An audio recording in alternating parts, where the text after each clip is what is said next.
ఈ వీడియోలో 10వ తరగతి పరీక్షా ఫలితాలకు సంబంధించి రీవెరిఫికేషన్ అప్లికేషన్ ఏ విధంగా ఫిల్ చేయాలి, అదేవిధంగా రీకౌంటింగ్ అప్లికేషన్ ఏ విధంగా ఫిల్ చేయాలి, అసలు ఈ రీవెరిఫికేషన్లో ఏం చేస్తారో వీటికి సంబంధించి గైడ్ లైన్స్ ఏంటి, రీకౌంటింగ్ సంబంధించి గైడ్ లైన్స్ ఏంటి, అదేవిధంగా మనం ఈ అప్లికేషన్స్ని మనం సబ్మిట్ చేసేటప్పుడు ఏ డాక్యుమెంట్స్ మనకి అవసరం అవుతాయి, ఎక్కడ ఈ అప్లికేషన్స్ ఇవ్వాలి, అదేవిధంగా ఆన్లైన్లో ఈ రీవెరిఫికేషన్ సంబంధించి ఆ చలానాను ఏ విధంగా పే చేయాలి, అదేవిధంగా రీకౌంటింగ్ సంబంధించి ఆ చలానాను ఆన్లైన్లో ఏ విధంగా పే చేయాలనేది ఈ వీడియోలో పూర్తిగా డీటెయిల్గా చూద్దాం.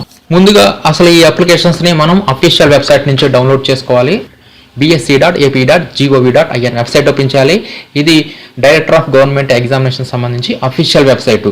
దీంట్లోనే మనకి రీవెరిఫికేషన్ అప్లికేషన్ ఫాము, అదేవిధంగా రీకౌంటింగ్ అప్లికేషన్ ఫాము, వీటికి సంబంధించి ప్రెస్ నోట్స్ మనం ఎక్కడి నుంచి డౌన్లోడ్ చేసుకోవచ్చు.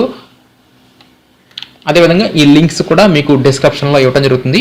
అక్కడ నుంచి కూడా ఈ అఫీషియల్ అప్లికేషన్స్ని మనం డౌన్లోడ్ చేసుకోవచ్చు. ముందుగా ఈ అప్లికేషన్ ఏ విధంగా ఫిల్ చేయాలనేది తెలుసుకున్న తర్వాత ఆన్లైన్లో చలానా ఏ విధంగా కట్టాలనేది చూద్దాం. మనం అప్లికేషన్ ఓపెన్ చేస్తే మనకి ఈ విధంగా ఉంటుంది. దీంట్లో విద్యార్థి యొక్క లేటెస్ట్ ఫోటోని ఇక్కడ అఫిక్స్ చేయాల్సి ఉంటుంది. అదేవిధంగా ఈ ఫోటో మీద ఆ పాఠశాల హెడ్ మాస్టర్ గారు కూడా అటెస్టేషన్ అనేది చేయాల్సి ఉంటుంది. నెక్స్ట్ ఇక్కడ విద్యార్థి యొక్క రోల్ నెంబర్ ఇస్తారు, విద్యార్థి యొక్క పేరు, ఫాదర్ నేము, ఇక్కడ ఏమన్నా స్కూల్ అడ్రస్ రాయాల్సి ఉంటుంది. ఇక్కడ ఏమన్నా ఈ 5th కాలంలో విద్యార్థి యొక్క అడ్రస్ రాయాల్సి ఉంటుంది. నెక్స్ట్ విద్యార్థి యొక్క మొబైల్ నంబర్, అంటే విద్యార్థికి సంబంధించిన మొబైల్ నంబర్ని ఈ 6th కాలంలో ఇస్తారు. అదేవిధంగా మనం ఆన్లైన్లో ఒక చలానా కడతాం కదా, ఆ చలానాకి సంబంధించి ఎంత చలానా కట్టామో ఆ అమౌంట్ అనేది ఇక్కడ ఏ వద్ద ఇస్తాం. బి వద్ద వచ్చేసరికి సిఎఫ్ఎంఎస్ ట్రాన్సాక్షన్ ఐడిని బి వద్ద ఇవ్వాల్సి ఉంటుంది. ఈ సిఎఫ్ఎంఎస్ ట్రాన్సాక్షన్ ఐడి ఎక్కడ ఉంటుంది అనేది కూడా నెక్స్ట్ ఆ చలానా కట్టేటప్పుడు చూపించడం జరుగుతుంది. నెక్స్ట్ డేట్, ఇక్కడ చలానా డేట్ వేయాలి. చలానా ఏ రోజు అయితే కట్టామో ఆ రోజు డేట్ వేయాలి. నెక్స్ట్ బ్యాంక్ రెఫరెన్స్ నెంబర్, ఇది కూడా మనం చలానా కట్టేటప్పుడు ఈ రెఫరెన్స్ నెంబర్ అనేది జనరేట్ అవుతుంది. అది కూడా నెక్స్ట్ చలానా జనరేట్ చేసేటప్పుడు మీకు చూపించడం జరుగుతుంది. నెక్స్ట్ రీవెరిఫికేషన్ మనం ఏ సబ్జెక్ట్స్ చేసామో వాటికి టిక్ చేయాల్సి ఉంటుంది. అంటే ఇక్కడ విద్యార్థి యొక్క సిగ్నేచరు, ప్లేస్, డేట్ వేస్తారు. అదేవిధంగా పాఠశాల హెడ్ మాస్టర్ గారి యొక్క సైన్, స్టాంపు, ఈ విధంగా మనకి అప్లికేషన్ ఉంటుంది. ఇప్పుడు ఇది రీవెరిఫికేషన్ సంబంధించింది కాబట్టి ఈ రీవెరిఫికేషన్ సంబంధించి గైడ్ లైన్స్ ఏంటనేది ఇప్పుడు చూద్దాం. ఈ రీవెరిఫికేషన్ సంబంధించి ఈ అప్లికేషన్ను ఆ క్యాండిడేటు ఆ పాఠశాల యొక్క హెడ్ మాస్టర్ గారి ద్వారా ఫార్వర్డ్ చేయాల్సి ఉంటుంది. అదేవిధంగా పాఠశాల హెడ్ మాస్టర్ గారు కూడా సైన్ చేయాలి అప్లికేషన్ మీద, ఫోటో మీద కూడా అటెస్టేషన్ అనేది చేయాల్సి ఉంటుంది. ఈ అప్లికేషన్ అనేది ఇందాక మీకు చూపించా కదా, ఆ bsc.ap.gov.in వెబ్సైట్లో ఆ అప్లికేషన్ ఫార్మాట్ ఉంటుంది. ఈ రీవెరిఫికేషన్ సంబంధించి ఒక్కొక్క సబ్జెక్టుకి 1000 రూపీస్ ఆన్లైన్లో సిఎఫ్ఎంఎస్ చలానా ద్వారా మాత్రమే పే చేయాల్సి ఉంటుంది. నెక్స్ట్ ఈ అప్లికేషన్ని ఎక్కడ ఇవ్వాలంటే మన యొక్క డిఈఓ ఆఫీస్లో మాత్రమే ఇవ్వాల్సి ఉంటుంది. అంటే ప్రస్తుతం పాత జిల్లాల ప్రకారం పాత జిల్లా డిఈఓ ఆఫీస్లోనే ఇవ్వాల్సి ఉంటుంది. కొత్త జిల్లా డిఈఓ ఆఫీసులో ఇవ్వకూడదు. అంటే ఆ జిల్లా 2గా విడిపోతే పాత జిల్లా డిఈఓ ఆఫీస్లోనే పాత జిల్లా, కొత్త జిల్లా ఇద్దరూ కూడా ఇవ్వాల్సి ఉంటుంది. అంతేకాని ఈ అప్లికేషన్ని డైరెక్టర్ ఆఫ్ గవర్నమెంట్ ఎగ్జామినేషన్స్ డైరెక్ట్గా బోర్డు ఉంది కదా విజయవాడలో, ఆ బోర్డ్ ఆఫ్ సెకండరీ ఎడ్యుకేషన్ అక్కడ ఇవ్వకూడదు అనమాట. ఇక్కడ గుర్తుపెట్టుకోవాల్సింది డిఈఓ ఆఫీస్లోనే ఈ అప్లికేషన్ని పాఠశాల హెడ్ మాస్టర్ గారి ద్వారా ఫార్వర్డ్ చేయాల్సి ఉంటుంది. నెక్స్ట్ రీవెరిఫికేషన్కి అప్లై చేసేవారు స్పెషల్గా రీకౌంటింగ్కి అప్లై చేయాల్సిన అవసరం లేదు, ఎందుకంటే రీవెరిఫికేషన్లోనే రీకౌంటింగ్ అనేది చేయడం జరుగుతుంది. నెక్స్ట్ ఈ అప్లికేషన్తో పాటు విద్యార్థి యొక్క హాల్ టికెట్, అదేవిధంగా డమ్మీ మార్క్స్ మెమో, ఇది బిఎస్సి సైట్ నుంచి మనం ఈ మార్క్స్ మెమోని డౌన్లోడ్ చేసుకోవచ్చు. దీని మీద కూడా ఆ పాఠశాల హెడ్ మాస్టర్ గారి యొక్క అటెస్టేషన్ అనేది ఉండాలి, కంపల్సరీ అన్నమాట, ఇవి ఇవ్వాల్సిందే. నెక్స్ట్ ఒకసారి కనుక ఆన్లైన్లో ఫీ చెల్లించామంటే ఎట్టి పరిస్థితుల్లో ఆ చలానా అనేది క్యాన్సిల్ అవ్వదు.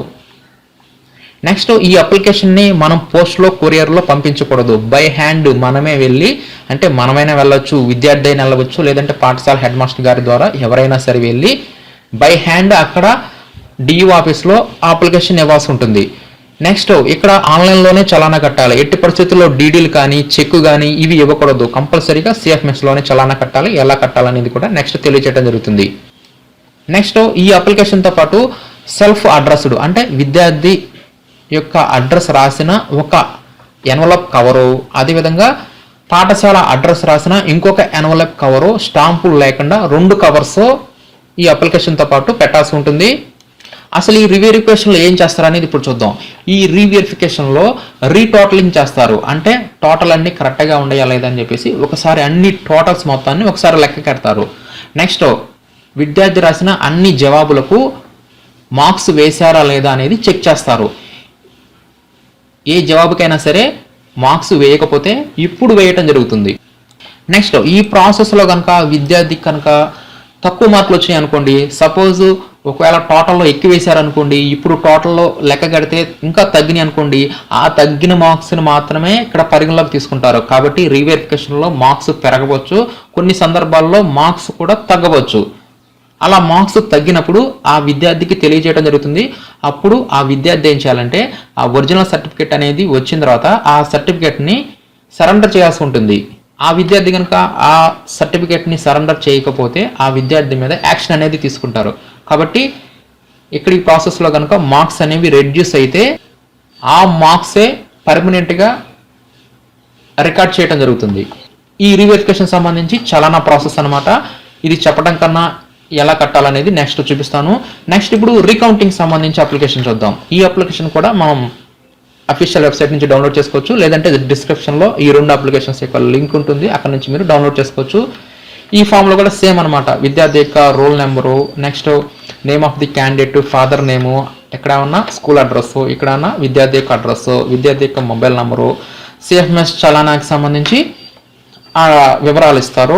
నెక్స్ట్ వేటికైతే రీకౌంటింగ్ చేస్తున్నారో వాటికి టిక్ మార్క్ చేయాలి. అదేవిధంగా విద్యార్థి యొక్క సిగ్నేచర్, ప్లేస్, డేట్ వేస్తారు. నెక్స్ట్ దీనికి సంబంధించి ఇన్స్ట్రక్షన్స్ చూస్తే ఇవి కూడా డిఈఓ ఆఫీస్లోనే ఇవ్వవలసి ఉంటుంది. ఈ రీకౌంటింగ్ అప్లికేషన్ కూడా. దీనికి సంబంధించి ఫీ అనేది 500 రూపీస్, అంటే ఒక్కొక్క సబ్జెక్ట్కి 500 రూపీస్ ఆన్లైన్లోనే సిఎఫ్ఎంఎస్ చలానా ద్వారానే పే చేయాల్సి ఉంటుంది. ఈ అప్లికేషన్తో పాటుగా ఆ విద్యార్థి యొక్క hall ticket, dummy marks memo ఇవి కూడా అటెస్టేషన్ చేసి అప్లికేషన్తో పాటు సబ్మిట్ చేయాల్సి ఉంటుంది. ఒక్కసారి కనుక ఫీ చెల్లించారంటే రిఫండ్ అనేది చేయటం కుదరదు. అదేవిధంగా అప్లికేషన్స్ కూడా పోస్ట్ ద్వారా, కొరియర్ ద్వారా పంపించకూడదు, బై హ్యాండే ఇవ్వవలసి ఉంటుంది. ఈ ఫీ అనేది డీడీ ద్వారా, చెక్ ద్వారా ఇవ్వకూడదు, ఓన్లీ సిఎఫ్ఎంఎస్ చలానా ద్వారా మాత్రమే పే చేయాల్సి ఉంటుంది. నెక్స్ట్ విద్యార్థి యొక్క అడ్రస్తో కూడిన ఒక ఎన్వలప్ కవర్ని కూడా ఇవ్వవలసి ఉంటుంది. ఇది చలానా ప్రాసెస్ ఎలా కట్టాలనేది ఇది కూడా మీకు నెక్స్ట్ చూపించడం జరుగుతుంది. ఈ విధంగా మనకి రీవెరిఫికేషన్లో అయితే రీకౌంటింగ్ చేస్తారు. అదేవిధంగా మనకి విద్యార్థి రాసిన ఆ జవాబు పత్రం కూడా ఫోటోస్టాట్ కాపీ అనేది ఇవ్వడం జరుగుతుంది ఈ రీవెరిఫికేషన్లో. అదే రీకౌంటింగ్లో వచ్చేసరికి ఓన్లీ ఆ మార్క్స్ని ఒకసారి రీకౌంటింగ్ చేస్తారు. అంటే ఆ టోటల్ కరెక్ట్గా ఉందా లేదా అనేది మాత్రమే వెరిఫై చేసి సరిచేయడం జరుగుతుంది. రీవెరిఫికేషన్లో అయితే ఫోటోస్టాట్ కాపీ కూడా ఆ విద్యార్థి యొక్క జవాబు పత్రం కూడా మనం రాసిన ఆ ఎన్వలప్ కవర్లో పంపించడం జరుగుతుంది. నెక్స్ట్ ఇప్పుడు ఈ రీవెరిఫికేషన్లో కానీ రీకౌంటింగ్లో కానీ ఏ డాక్యుమెంట్స్ని విద్యార్థి ఇవ్వాలనే చూద్దాం. ముందుగా అప్లికేషన్లో ఫోటో ఉండాలి, హెచ్ఎం గారి యొక్క సిగ్నేచర్స్ ఉండాలి, సిఎఫ్ఎంఎస్ ద్వారా చెల్లించిన చలానా ఉండాలి. నెక్స్ట్ హాల్ టికెట్, ఆ హాల్ టికెట్ మీద హెచ్ఎం గారి యొక్క సిగ్నేచర్ ఉండాలి, మార్కుల జాబితా. నెక్స్ట్ విద్యార్థి యొక్క అడ్రస్ రాసిన A4 సైజు కలిగిన ఒక కవరు, నెక్స్ట్ పాఠశాల అడ్రస్ రాసిన ఎన్వలప్ కవరు. వీటన్నిటిని ఆ అప్లికేషన్స్తో పాటు పెట్టి ఓన్లీ డిఈఓ ఆఫీసులో మాత్రమే ఇవ్వవలసి ఉంటుంది. ఏ జిల్లా డిఈఓ ఆఫీసులో ఆ జిల్లాలోనే ఇవ్వవలసి ఉంటుంది. డైరెక్ట్గా విజయవాడకి ఇవ్వకూడదు. ఇప్పుడు సిఎఫ్ఎంఎస్లో ఈ రీకౌంటింగ్ కానీ రీవెరిఫికేషన్ కానీ చలానా ఆన్లైన్లో ఏ విధంగా పే చేయాలని చూద్దాం. దీనికి సంబంధించి ముందుగా సిఎఫ్ఎంఎస్ సైట్ ఓపెన్ చేయాలి, cfms.ap.gov.in. ఈ సైట్ ఓపెన్ చేసిన తర్వాత ఇక్కడ మనకి సిటిజన్ సర్వీసెస్లో రిసిప్ట్స్ లింక్ ఉంది కదా, దీని మీద క్లిక్ చేయాలి. దీని మీద క్లిక్ చేసిన తర్వాత దీంట్లో మనకి సిటిజన్ చలానా అని చెప్పేసి ఇక్కడ ఉంటుంది. ఈ సిటిజన్ చలానా ద్వారా మాత్రమే ఈ చలానా అనేది పే చేయాల్సి ఉంటుంది. ఈ సిటిజన్ చలానా ఓపెన్ చేస్తే ఈ విధంగా మనకు ఓపెన్ అవుతుంది. దీంట్లో ఇక్కడ ఈ చివరిలో దీని మీద క్లిక్ చేయాలి. ఇది డిపార్ట్మెంట్ అనమాట. దీంట్లో కోడ్స్ ఉంటాయి. మీరేం చేస్తారంటే ఇక్కడ సెర్చ్ ఉంది కదా, దాంట్లో మీరు ESE03 అని చెప్పి టైప్ చేయండి. అప్పుడు మీకు గవర్నమెంట్ ఎగ్జామినేషన్స్ డిపార్ట్మెంట్కి సంబంధించి ఆ కోడ్ అనమాట ఇది. దానిని మాత్రమే సెలెక్ట్ చేసుకోవాలి. ఇక్కడ చలానా అనేది రాంగ్గా కడితే మాత్రం ఎట్టి పరిస్థితుల్లో మనకి క్యాన్సిల్ అవ్వదు చలానా. నెక్స్ట్ సర్వీస్ మీద క్లిక్ చేయాలి. ఇక్కడ ఈ సర్వీసెస్లో మనకి ఈ డైరెక్టర్ ఆఫ్ గవర్నమెంట్ ఎగ్జామినేషన్ సంబంధించి రకరకాల సర్వీసెస్ ఉంటాయి. వీటిలో ఇప్పుడు మనకి రీకౌంటింగ్ సంబంధించి కోడ్ వచ్చేసరికి 1048 ఇవ్వగానే ఇక్కడ మీకు కనిపిస్తుంది recounting of marks to SSC and other minor exams candidates అని ఇక్కడ కోడ్ అన్నమాట. అదే రీవెరిఫికేషన్ అనుకోండి 1049, ఇక్కడ కోడ్స్ అనేవి జాగ్రత్తగా చూసుకోండి. రీవెరిఫికేషన్ అంటే విద్యార్థి రాసిన జవాబు పత్రం ఫోటోస్టాట్ కాపీ కొరకు మీరు అప్లై చేసుకుంటే దీనికి ఫీ వచ్చేసరికి 1000 రూపీస్, దీనికి కోడ్ వచ్చేసరికి 1049. అదే రీకౌంటింగ్ ఓన్లీ మార్క్స్ మాత్రమే కౌంటింగ్ కావాలి, మీకు ఆ జవాబు పత్రం ఫోటోస్టాట్ కాపీ వద్దు అనుకుంటే రీకౌంటింగ్ దీనికి సంబంధించి కోడ్ వచ్చేసరికి 1048. కాబట్టి ఈ కోడ్స్ కరెక్ట్గా ఇవ్వాలి, ఎందుకంటే మనం కట్టే చలానా అనేది ఆ హెడ్లోకే వెళ్తుంది. కాబట్టి ఇక్కడ మీకు రీకౌంటింగ్ కావాలనుకుంటే 1048, అట్ట కాదు రీవెరిఫికేషన్ కావాలనుకుంటే 1049. ఇంకా నెక్స్ట్ ప్రాసెస్ మొత్తం మామూలే, మీకు మారేదల్లా ఇక్కడేనమాట, ఈ సర్వీస్లోనే. ఇదంతా కామన్ అనమాట. నెక్స్ట్ ఇక్కడ హెడ్ ఆఫ్ అకౌంట్ని మీరేం కదిపియవద్దు, ఆటోమేటిక్గా వచ్చేస్తుంది. నెక్స్ట్ డిస్టిక్, ఇక్కడ డిస్టిక్ వద్ద ఆటోమేటిక్గా ఒకటే ఉంటుంది 27, దీన్నే సెలెక్ట్ చేసుకోండి. నెక్స్ట్ ట్రెజరీ ఆర్ పిఏఓ అని ఇక్కడ మీకు వస్తుంది, దీంట్లో మీరు పిఏఓ సెలెక్ట్ చేసుకోండి 2700. అప్పుడు ఆటోమేటిక్గా మీకు డీడీఓ కోడ్ అనేది అదే వచ్చేస్తుంది. ఇక్కడ కూడా మీరు ఏమీ ఎంటర్ చేయాల్సిన అవసరం లేదు. కాబట్టి ఈ విధంగా దీంట్లో మీరు చేయాల్సింది ఏంటి, రీవెరిఫికేషన్ రీకౌంటింగ్ అది మాత్రమే కరెక్ట్గా సెలెక్ట్ చేసుకోవాలి. రీవెరిఫికేషన్కి వచ్చేసరికి 1000 రూపీస్, రీకౌంటింగ్కి వచ్చేసరికి 500 రూపీస్. మీరు ఎన్ని పేపర్స్ అయితే మల్టిప్లికేషన్ చేసుకోవటమే. సపోజ్ మీరు రీవెరిఫికేషన్ 5 పేపర్స్ కనుకోండి 5000 పే చేయాలి. అదే రీకౌంటింగ్ 5 పేపర్స్ కనుకోండి 2500 అనేది పే చేయాలి. దానిని బట్టి మీరే అమౌంట్ని డిసైడ్ చేసుకొని సబ్మిట్ మీద క్లిక్ చేయాలి.